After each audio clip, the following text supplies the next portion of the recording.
जी बेटे, तो हम पढ़ रहे थे endothermic reactions, those reactions in which heat is absorb from surrounding to system are called as endothermic reactions. For example, N2 react with O2 to give NO. और अगर आप आगे इंथैल्पी डेल एच का साइन देखेंगे तो वो positive है. मैंने आपको बताया है कि एंडोथर्मिक रिएक्शंस में हीट एब्जॉर्ब होती है, and when heat is absorbed into the system it is always represented with the positive sign. तो अगर हम 180 किलो जॉल पर मोल हीट प्रोवाइड करेंगे तो N2 और O2 रिएक्ट करके NO बनाएंगे. It means this is endothermic reaction. तो ये दो टाइप्स हैं रिएक्शन की, एक्सोथर्मिक और एंडोथर्मिक.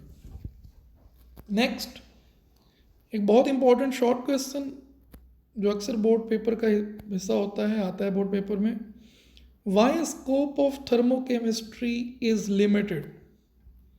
ये जो हम चैप्टर पढ़ रहे हैं या केमिस्ट्री की ब्रांच जिसको हम डिस्कस कर रहे हैं, थर्मोकेमिस्ट्री, इसका स्कोप लिमिटेड है, इसकी इम्पोर्टेंस कम है.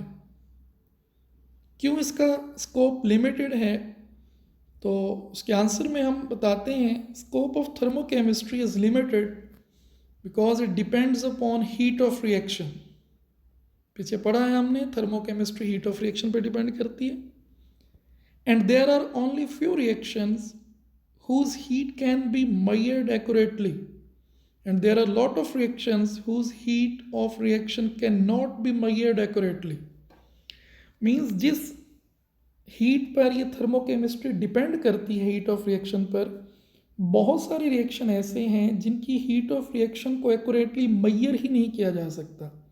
जब आप हीट ऑफ रिएक्शन को एक्यूरेट मेजर नहीं कर सकते तो इट मीन्स उससे रिलेटेड जो ब्रांच है वो एक्यूरेट नहीं है.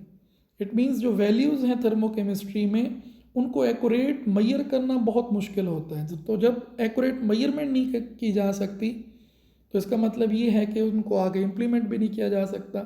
यही वजह है कि थर्मोकेमिस्ट्री की इम्पॉर्टेंस वैल्यू बहुत कम होती है, क्योंकि एक्यूरेट मेजरमेंट नहीं की जा सकती. तो ये हमने इसका थोड़ा सा इंट्रोडक्शन पढ़ा है. नेक्स्ट लेक्चर में हम थर्मोकेमिस्ट्री से आगे मूव करेंगे, स्पॉन्टेनियस और नॉन स्पॉन्टेनियस रिएक्शंस हम पढ़ेंगे. अल्लाह हाफिज़.